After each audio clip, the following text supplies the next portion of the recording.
va continuer avec une table ronde absolument passionnante qui sera animée par Nicolas et qui va regrouper un professeur avec Virginie Pez, qui est professeur à Paris Panthéon-Assas. Un vrai professeur, comme dirait Greg. Merci infiniment d'être là. Nathalie Cabu de chez L'Oréal, donc une marque également, là aussi, j'imagine que dans vos métiers, la mémoire a sa place. On a tous des souvenirs avec vos produits. Et puis, quelqu'un qui vient du retail, Charles, puisque Charles travaille chez Carrefour.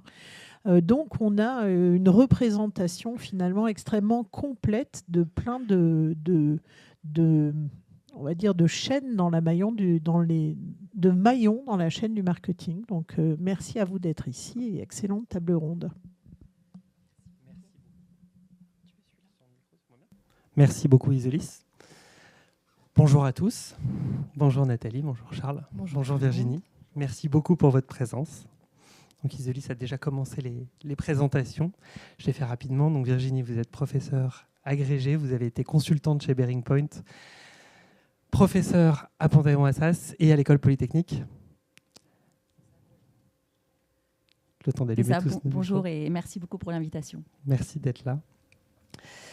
Charles, vous êtes un expert du retail. Vous avez bossé également avant votre activité actuelle dans le monde des insights et de l'analytics chez Catalina, entre autres. Vous êtes passé chez Intermarché et vous êtes aujourd'hui chez Carrefour, Head of Strategic and Acquisition. Il y a beaucoup de titres comme ça. Chez Carrefour, on est nombreux. Il y a plein de titres comme ça. Mais bon, pour faire simple, je m'occupe du marketing client pour la France.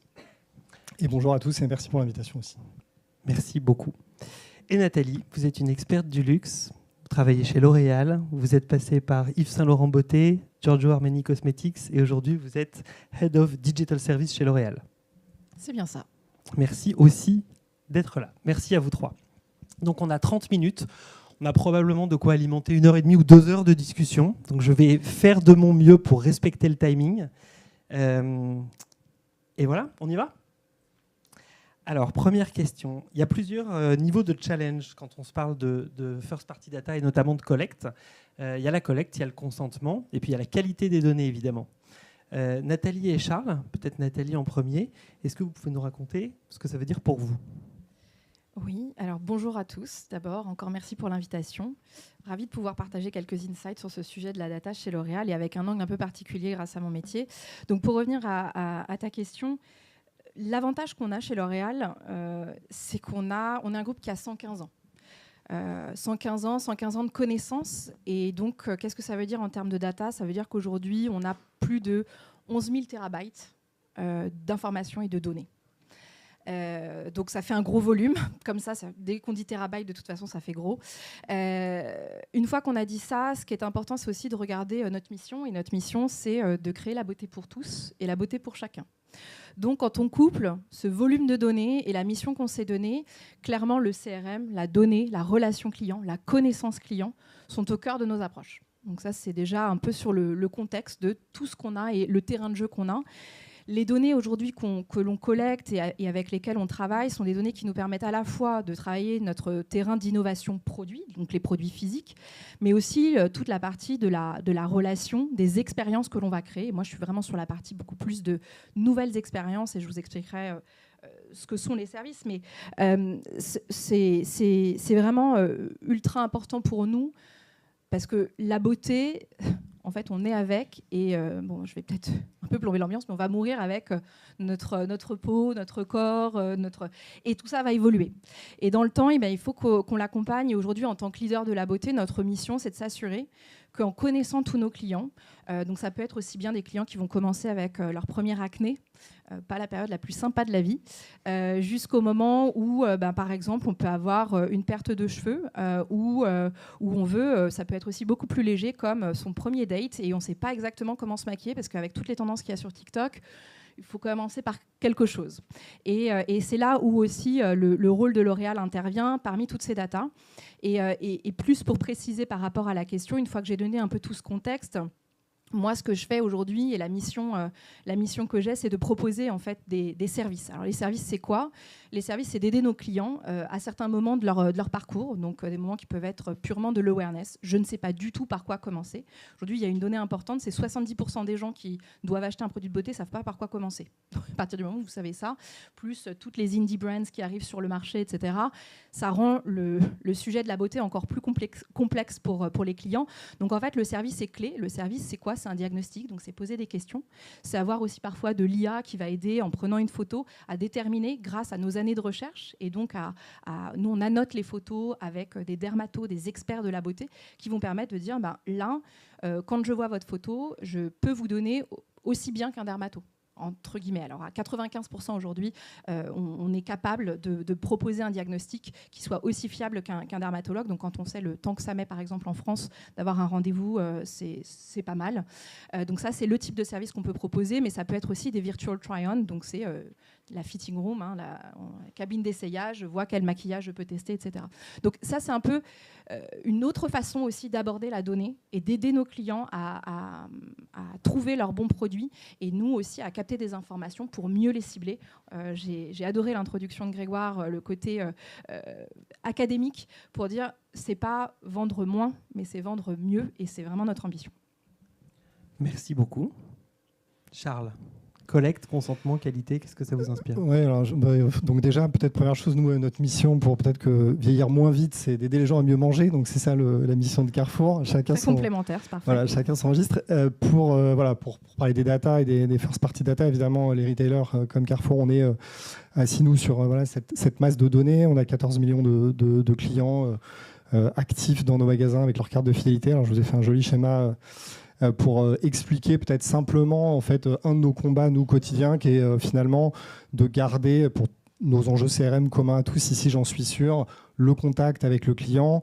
Nous, évidemment, notre sujet à nous, c'est les cycles ne sont pas du tout les mêmes que ceux de Renault ou de L'Oréal. Ils sont récurrents. C'est finalement l'hyper-personnalisation du quotidien, notre métier CRM, et de le faire at scale, des volumes, donc de tous ces clients. Donc ce qu'on fait, ce que j'ai illustré là, notre challenge, c'est de maintenir une contactabilité sur le maximum de points de contact, le plus de canaux gratuits possible en priorité, pour se donner la chance de jouer avec plusieurs canaux et que le ROI marketing soit le meilleur.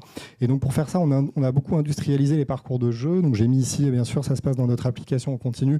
Dès que vous faites une transaction chez Carrefour, vous pouvez jouer. Et vous pouvez le faire pendant les temps forts sur des bornes. Évidemment, les bornes dans nos magasins, c'est un flux incroyable. Et on ne touche pas les mêmes cibles qu'en digital. Et ça nous permet de constamment requalifier dans notre base, pour vous donner une idée sur des grands chiffres. Mais j'ai moi peut-être 5 millions d'emails de gens qui sont pas opt-out, qui sont soit opt-out, soit avec une donnée pas forcément de qualité. Donc l'idée, c'est évidemment d'aller requalifier ces coordonnées-là, de pouvoir derrière, on parlait tout à l'heure bien sûr du retail média, de pouvoir avoir les consentements de nos clients pour pouvoir mettre en partage cette donnée. C'est un air de la guerre. Et puis travailler aussi sur des nouveaux canaux ou des nouveaux enjeux. Nous aussi, on a des enjeux de partage avec les différentes entités, les services de Carrefour. Il y en a une multitude. Et donc, pour s'autoriser ce partage de données, cette vision un peu plus unifiée, on s'efforce de travailler, on continue de garder le contact avec nos clients. Merci beaucoup. Donc acquisition, et puis optimisation, réoptimisation et qualification en permanence, en fait. C'est ça, je l'ai peut-être mal expliqué, mais en tout cas, dans les parcours de jeu, ce qu'on fait, c'est qu'évidemment, on s'adapte à chaque état de la relation. Si toi, Nicolas, j'ai déjà ton email, je vais aller évidemment automatiquement m'intéresser à l'opt-in data value que tu ne m'as peut-être pas encore donné, etc. Et donc, le but, c'est une espèce de processus de roue sans fin. Merci. Virginie, du point de vue de la recherche, quelles observations est-ce que vous faites dans les changements de comportement autour de la collecte de données ? Oui, alors c'est toujours intéressant effectivement de faire un pas de recul pour essayer de comprendre comment vit le consommateur toutes ces initiatives des marques. Alors ce que l'on sait, ce que l'on voit dans la littérature académique, c'est que le consommateur est clairement de plus en plus informé et de plus en plus aguerri vis-à-vis de cet écosystème général de la collecte des données. Alors, c'est souvent cité comme un effet collatéral en fait, du RGPD, de toute la réglementation autour des données qui, d'une certaine manière, en fait, a levé le voile sur des pratiques de marque qui, auparavant, étaient relativement méconnues du client final. Et donc, effectivement, c'est assez paradoxal, parce qu'au départ, le RGPD visait à restaurer la confiance et la transparence dans les échanges commerciaux. Et puis finalement, on se rend compte que ça a suscité peut-être, dans une certaine mesure, de nouvelles craintes pour les clients. Parce que souvent, en fait, ils vont s'imaginer des pratiques qui vont au-delà des pratiques réelles des marques. Donc on observe, ça a été mesuré finalement dans la littérature académique. Et en fait, la difficulté pour les marques, c'est que cette méfiance ou ces craintes, elles vont avoir une traduction comportementale. C'est-à-dire qu'on remarque qu'on a des nouveaux réflexes pour les clients qui vont aller supprimer leurs cookies, qui vont aller utiliser des adblocks, qui vont peut-être même utiliser des faux noms ou des pseudonymes lorsqu'on va collecter leurs données, qui vont utiliser des adresses mail poubelles même réservées aux jeux, réservées à ces démarches.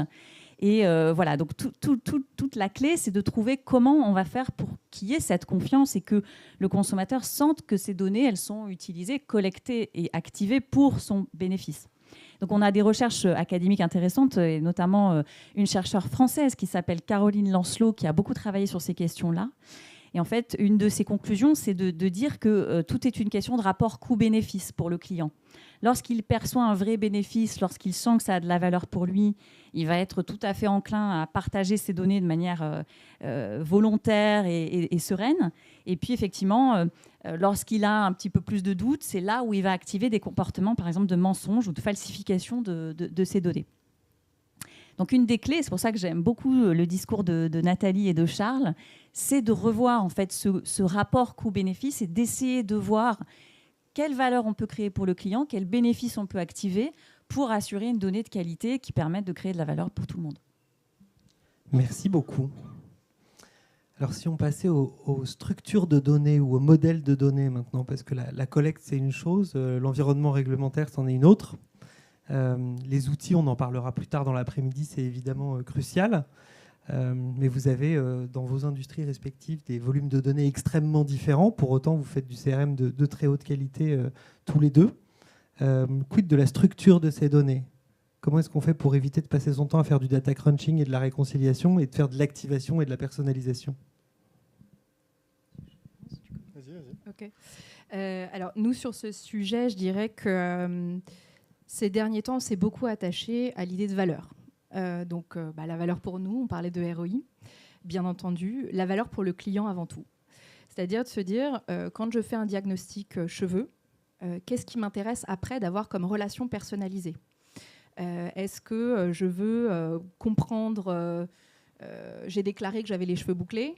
Si derrière, on me sort des choses qui concernent le lissage des cheveux, je suis hyper contente d'avoir fait un diagnostic, d'avoir passé du temps avec la marque, mais ça veut dire qu'il y a un souci dans l'usage. Donc, ce qu'on a déterminé, parce que quand on fait un service, il y a quand même beaucoup de questions. Donc, il y a un temps qui est passé avec la marque qui est déjà important.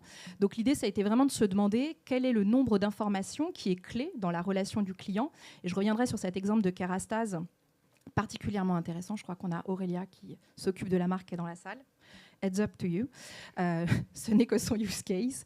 Mais le sujet de la consumer centricity en premier, ce qui était important, c'était de se dire donc, quelle est la valeur client et ensuite qu'est-ce que je redonne dans mon parcours CRM qui va correspondre à la bonne information. Donc là, typiquement, c'est la typologie de cheveux avant tout, qui va nous servir après dans la relation client et pas toutes les données. En revanche, immédiatement, quand on a quand même collecté, parce que pourquoi on collecte et pourquoi on prend toutes les informations sur la donnée cheveux, c'est pour avoir une prescription la plus précise possible, comme pourrait le faire un expert en salon.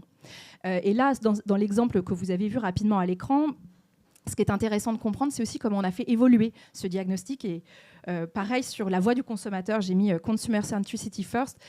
Pour nous, c'est ultra important et c'est un shift ultra, je dirais pas, qui est vraiment au cœur de notre transformation, c'est la notion de NPS et de satisfaction client.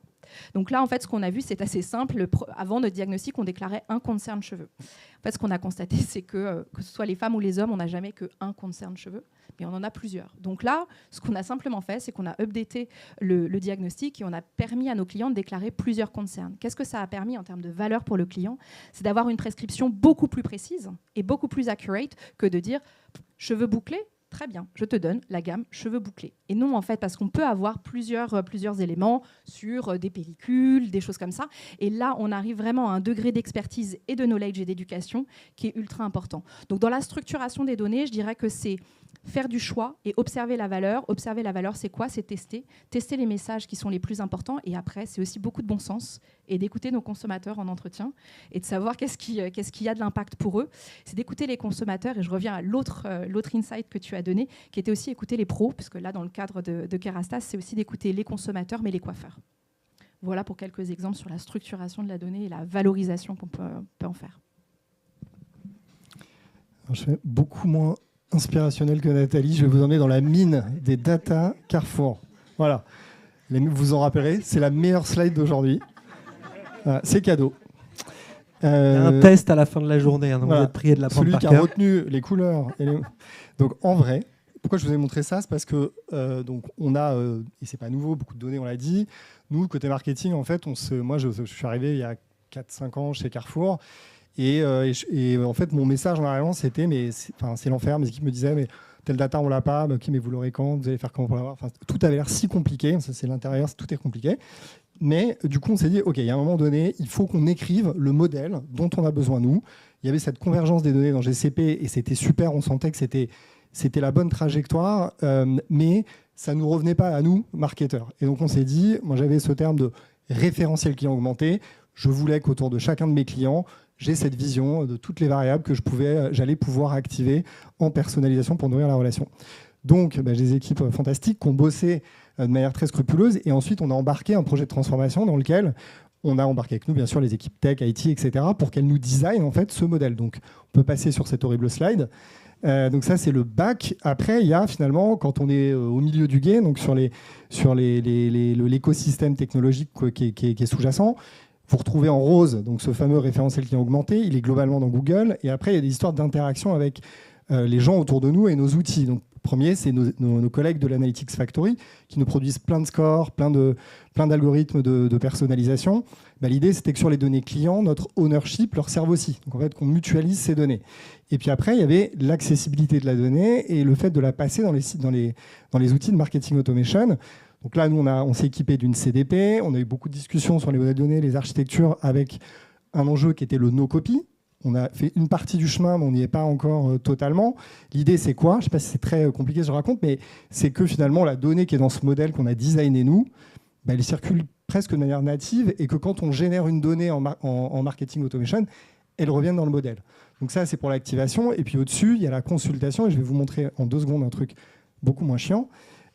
C'est le front. Et donc, c'était rendre la donnée aussi accessible. Donc, vous avez ici une fiche client qui a été designée par nos équipes sur GCP pour les histoires de RGPD. Vous ne verrez que ma vie à moi. Et les utilisateurs qui utilisent cette fiche, évidemment, ont des accréditations spécifiques. Donc voilà, mais ça va vous donner une idée de il y a quoi derrière la mine des données Carrefour. Donc là, voilà, vous voyez mes différentes entités, ça les relie entre elles. Vous voyez ma fiche, c'est un gros panier mensuel nutrition bio. Vous voyez l'historique de ma relation avec Carrefour qui se dessine, mes dernières transactions intercalées avec les communications reçues. Vous voyez en dessous... pareil, je ne vais pas tout vous montrer, mais la qualification de mes coordonnées, la manière dont je réagis aux emails, voilà, ce statut d'ouvreur-cliqueur fréquent, vous vous doutez que je suis, la capacité effectivement pour nous à collecter les fameux opt-in que vous avez vus tout à l'heure, et donc à mettre cette donnée à disposition de tous nos conseillers. Et puis voilà, là vous avez la vision très analytique de tous les scores et les segmentations qu'on a, mon statut famille, etc. Vous voyez ma consommation de champagne. Je crois que je suis tagué quelque part dans le segment bulle sur le vin. Je l'ai découvert en fait en le voyant. Voilà. Donc c'est pour l'anecdote, mais ça vous montre effectivement. Et là, vous avez en temps réel la consultation de nos tickets de caisse. Et donc vous voyez les objets, tout ce que j'ai mis dans mon panier pour préparer les 12 ans de mon fils le week-end dernier. Voilà. Donc c'est la richesse en fait de cette donnée de manière évidemment beaucoup plus palpable que ce que je vous ai montré sur la première horrible slide. Et ça nous permet évidemment maintenant nous, les marketeurs, d'avoir pleinement la pleine mesure de ce modèle de données et d'en faire, on espère, de rendre la vie de nos clients plus belle. Et celle de vos équipes aussi, j'imagine. Et celle de nos équipes aussi. Il y a encore 2-3 trucs à craquer. Mais ouais. Eh bien, merci beaucoup. Alors, si on passe à la question suivante, est-ce que vous pouvez nous dire quelques mots sur la façon dont vous allez focaliser l'analyse de données pour optimiser vos programmes de fidélité ?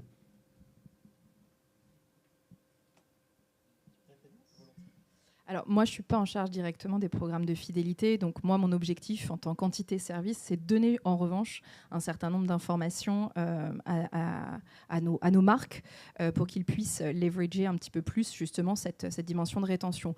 Une donnée qui est importante quand on parle du monde de la beauté, ce qu'il faut que vous sachiez, donc, il y avait les 70% qui n'arrivent pas déjà à trouver leur produit de beauté. Donc, sur la logique d'acquisition, quelque chose d'assez important. On a à peu près le même chiffre quand on parle de churn rate. Donc sur la rétention, c'est compliqué aussi. Parce qu'il y a beaucoup de marques, il y a beaucoup d'offres produits, et donc du coup, la rétention est quand même un gros sujet. Donc là, moi, ce que je peux vous dire, c'est qu'on est en train de faire grandir aujourd'hui une catégorie de services qu'on appelle des services de coaching, et qui pour moi se rapproche d'une approche, d'une dimension comme un programme de fidélité, mais effectivement on est très loin d'une démarche de transaction. Je vais vous donner l'exemple on a lancé il y a quelques jours en fait avec la marque La Roche-Posay un projet qui s'appelle SpotScan plus Coach. Donc, il y a déjà un service qui existe et qui permet effectivement à des gens qui souffrent d'acné de déjà pouvoir avoir un meilleur diagnostic qui peut faire ce rôle effectivement de dermato. Et aujourd'hui, en fait, ce qu'on a observé dans les données, c'est que à peu près 40% des gens déjà abandonnent leur traitement avant les 3 mois qui sont requis pour voir l'acné diminuer. Alors, c'est long, mais donc du coup, on s'est dit, on va plutôt que de juste faire le diagnostic, on va aller un petit peu plus loin et pousser un programme donc, qui permet au long des 3 mois de coacher en fait les gens. Coacher, alors c'est pas de leur faire acheter des produits. À nouveau, je reviens sur le nom, c'est pas vendre plus, mais c'est vendre mieux et surtout rassurer. Donc on a beaucoup travaillé sur toute la notion de contenu, d'éducation et notamment de mental wellness, parce que dans ces moments de vie, c'est clairement la sociabilisation, se regarder dans la glace. C'est pas simple. Et donc, notre rôle aussi, et pourquoi on fait ce type de service, c'est de rassurer et de vraiment d'être un compagnon. Je vous parlais des moments de vie quand il s'agit de la beauté. Donc, ce type de service est vraiment une approche ultra intéressante qu'on vient de démarrer et sur lequel il y a une infinité de contenu qui a été développé par la marque. Et bien sûr aussi un accès à certains dermatologues fonction des pays, parce qu'on ne peut pas le faire dans tous les pays, mais qui nous permet d'arriver à un autre degré de relation à la marque et donc de créer cette fameuse stickiness. Et donc, pour moi, on ne parle plus de programme de feed, mais vraiment d'une notion vraiment de pure relation et de se dire, nous, on est là pour cibler le pain point beauté et de se dire, là, s'il y a un souci, comment on peut vous aider en tant que marque et comment on peut, pas uniquement avec du produit, mais avec du produit et du service. Merci beaucoup. Alors, même question pour Charles, avec un programme de fidélité un peu différent, des volumes colossaux, hyper connus de la majorité des Français, très transactionnels historiquement. Comment est-ce que les données vous permettent d'améliorer votre programme ? Je crois que je vous ai mis un exemple en fait, pour illustrer finalement ce qu'on vise nous dans la fidélité. Alors déjà, on aime bien les pyramides chez Carrefour, on fait beaucoup de pyramides, mais j'en ai une de base que je ne vous ai pas mise, mais qui dit, en gros, les fondations de ce qu'on fait, c'est l'attractivité du programme. Au-dessus, c'est le CRM qui est là pour nous pour développer la fréquence, la préférence de marque. Et puis en haut, il y a le retail média. Voilà, c'est juste pour... Je sais pas, j'avais envie de vous parler de cette autre pyramide. Mais celle qui nous occupe le plus là, c'est la pyramide de la valeur. C'est finalement comment nous, on fait grimper avec nos data les clients dans la pyramide de la valeur. Alors, ce que la slide d'avant, elle montrait, si vous l'avez perçu, c'est qu'évidemment, plus ils s'engagent dans l'enseigne, quand ils adoptent l'app, quand ils s'inscrivent à certains avantages de la FID qui sont digitales, qu'il faut activer, quand ils prennent une carte pass, quand ils rentrent dans la communauté, etc., ils augmentent en valeur. Donc là, sur l'illustration que j'ai mis derrière, c'est juste pour montrer ce qu'on fait, une communication triggerisée là, qui est partie fraîchement, mais qui du coup tombe entre guillemets comme une espèce de récapitulatif de ta fidélité sur un trimestre et qui vient te dire bien sûr la générosité que tu as collectée grâce à ta fidélité, ce qui est quand même le nerf de la guerre, et donc ça, le client il fait pas toujours l'addition de finalement du cashback qu'il a, donc c'est évidemment en un ça, et puis en deux c'est lui dire voilà, t'as pas encore activé tel service, ou alors tu es rentré par exemple dans le programme club de sport, voilà ton statut, voilà le nombre de points que tu as pu rétribuer au club près de chez toi.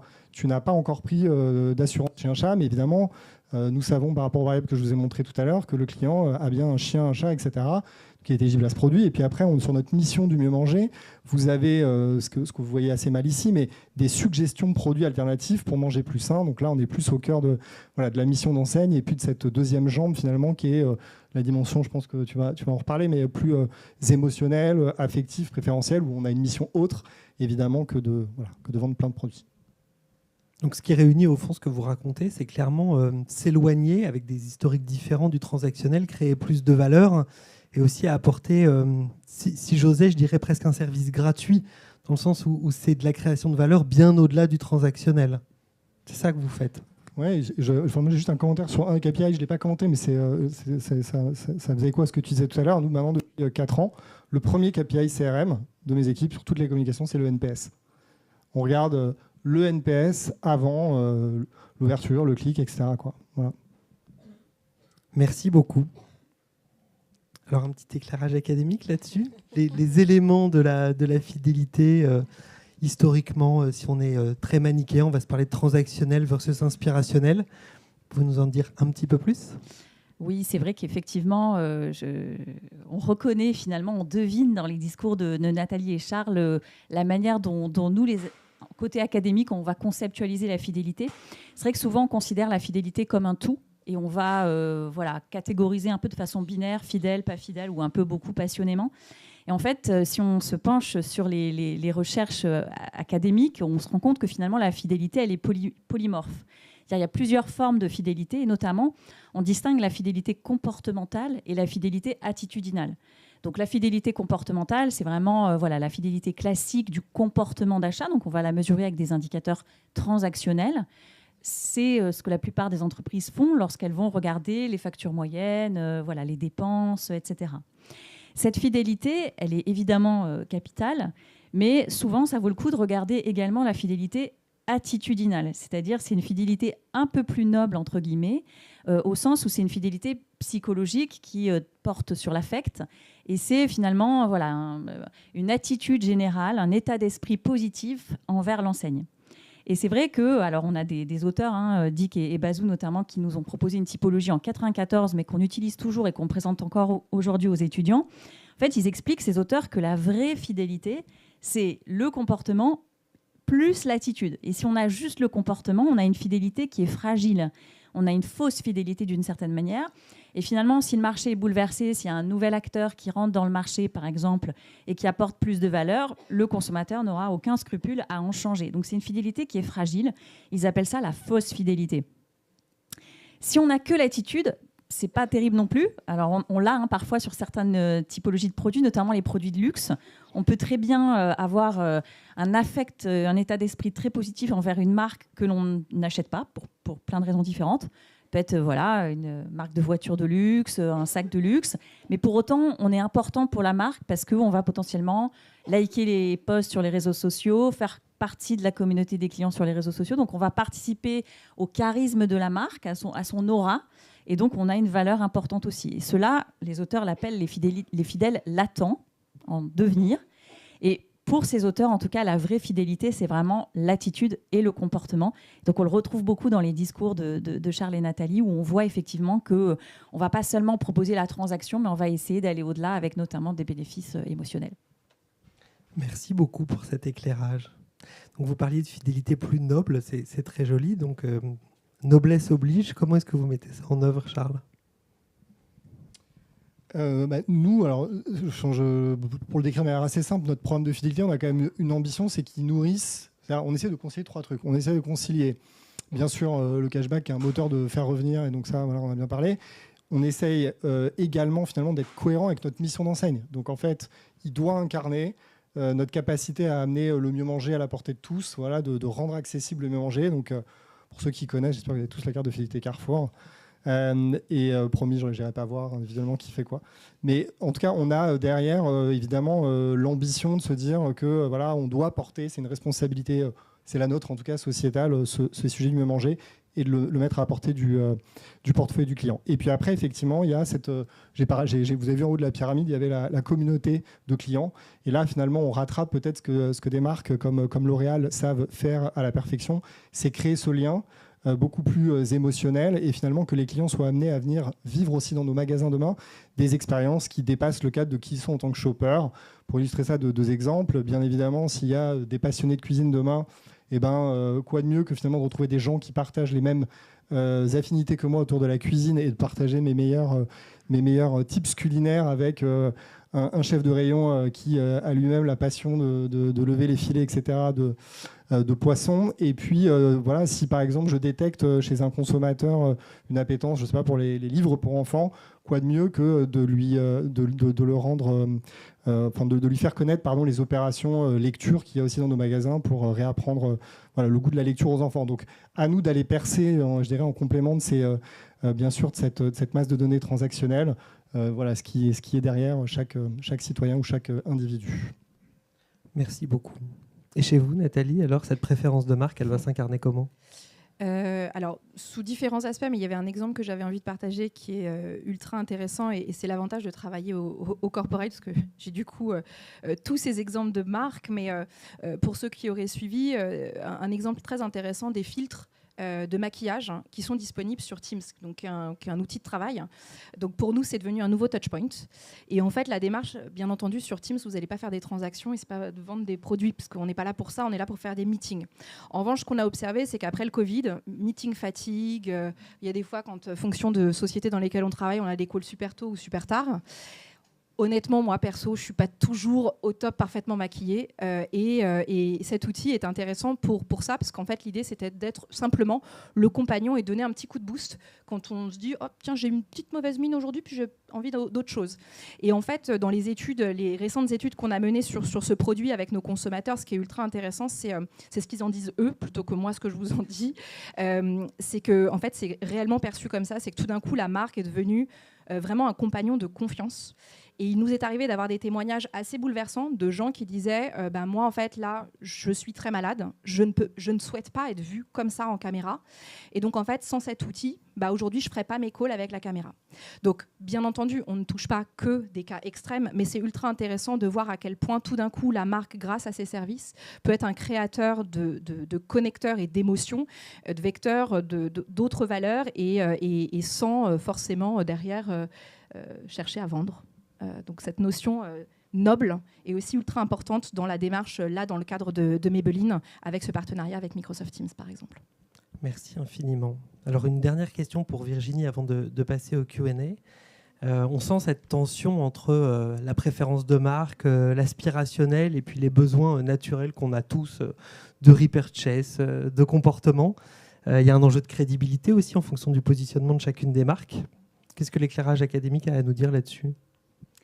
Alors, effectivement, en fait, la recherche académique, ça fait très longtemps qu'elle s'intéresse au programme de fidélité, qu'elle essaie de trouver la recette. La mauvaise nouvelle, c'est qu'en fait, il n'y a pas de recette miracle qui fonctionnerait pour toutes les marques. Souvent, voilà, on se pose la question, comment on va structurer le programme, qu'est-ce qu'on doit mettre comme bénéfice à l'intérieur.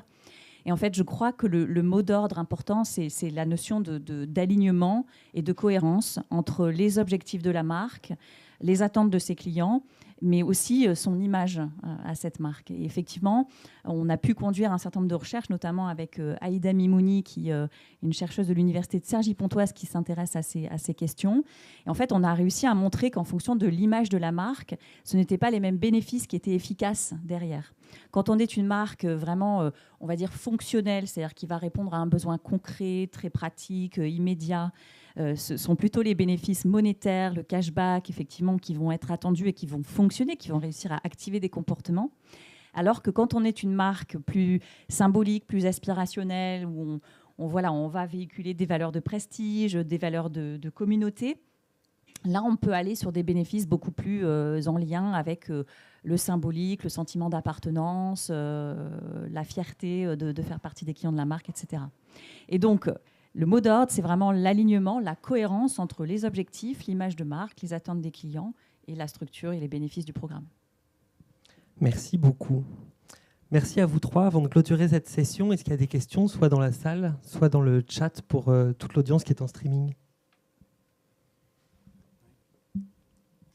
Je vais essayer de retranscrire fidèlement une question à distance sur le chat que je n'ai pas sous les yeux, mais dont je me souviens à peu près.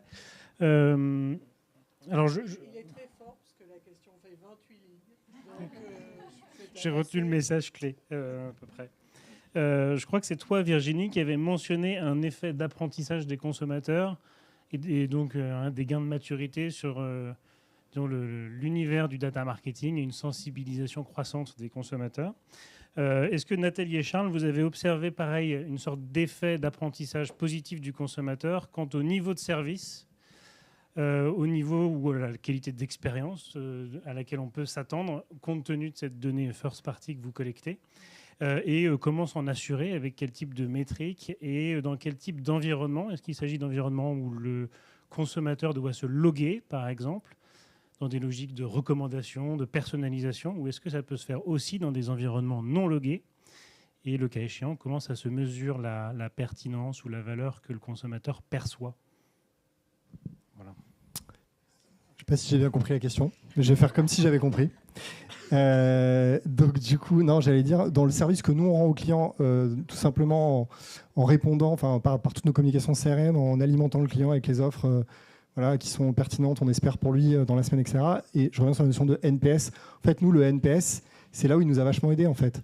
C'est qu'il a amené un éclairage nouveau aux équipes. Et en fait, ce qu'on a fait, c'est devenu une espèce de méthode de dire comment on augmente le NPS. Et donc, en lisant les verbatims, parfois, tu en as beaucoup. Enfin, voilà. Et tu te rends compte qu'il y a des trucs qui n'étaient pas bien calés. Donc, ça nous a fait améliorer les algos, ça nous a fait améliorer les points de parcours, ça nous a fait améliorer etc. Donc, on a ce truc interne qui est le NPS 50. Et donc, toutes nos communications, elles doivent être NPS 50. Et donc, ça nous... ça nous a fait retravailler plein de choses diverses et variées de l'expérience. Et donc, on le suit. Et on délivre aujourd'hui, j'avais mis un exemple, si vous avez, on peut aller en 10 secondes sur la slide. Dans la perso, un de nos sujets, nous, c'était de délivrer en fait le bon... Alors, attention, c'est des slides retail, pas toujours sexy. Bon, voilà, petite sélection produits personnalisés, donc on envoie à plusieurs millions de clients, évidemment chacun la sienne. Là, elle est multicanalisée, d'accord ? Donc, vous pouvez la voir dans votre app, en push, dans l'inbox, derrière une landing SMS, etc. Donc, tout ça, c'est synchronisé en temps réel. Et donc, des irritants clients qu'on avait de manière très récurrente, c'était le produit n'est plus disponible. La promotion que vous m'avez poussée, moi, j'arrive le lendemain dans mon magasin, elle n'est plus disponible. Ouais, c'est vrai, c'est con. Et donc, du coup, frustrant pour le client. Donc, du coup, il faut qu'on ajuste en fait ces sélections en temps réel au stock du magasin. Et par ailleurs, vous savez que les prix, ils peuvent varier d'un magasin à l'autre. Donc nous, notre challenge, c'est dans tous nos magasins de pouvoir ajuster du coup le prix et dire au client le prix dans son contexte à lui. Donc là, ça y est, c'est ça. J'étais hyper fier de vous montrer ça. Donc comme ça, merci pour la question. J'ai pu rendre honneur au boulot de mes équipes. Et voilà. Et donc on va personnaliser du coup dans le contexte du client, dans son magasin, au bon prix, en fonction du stock en temps réel.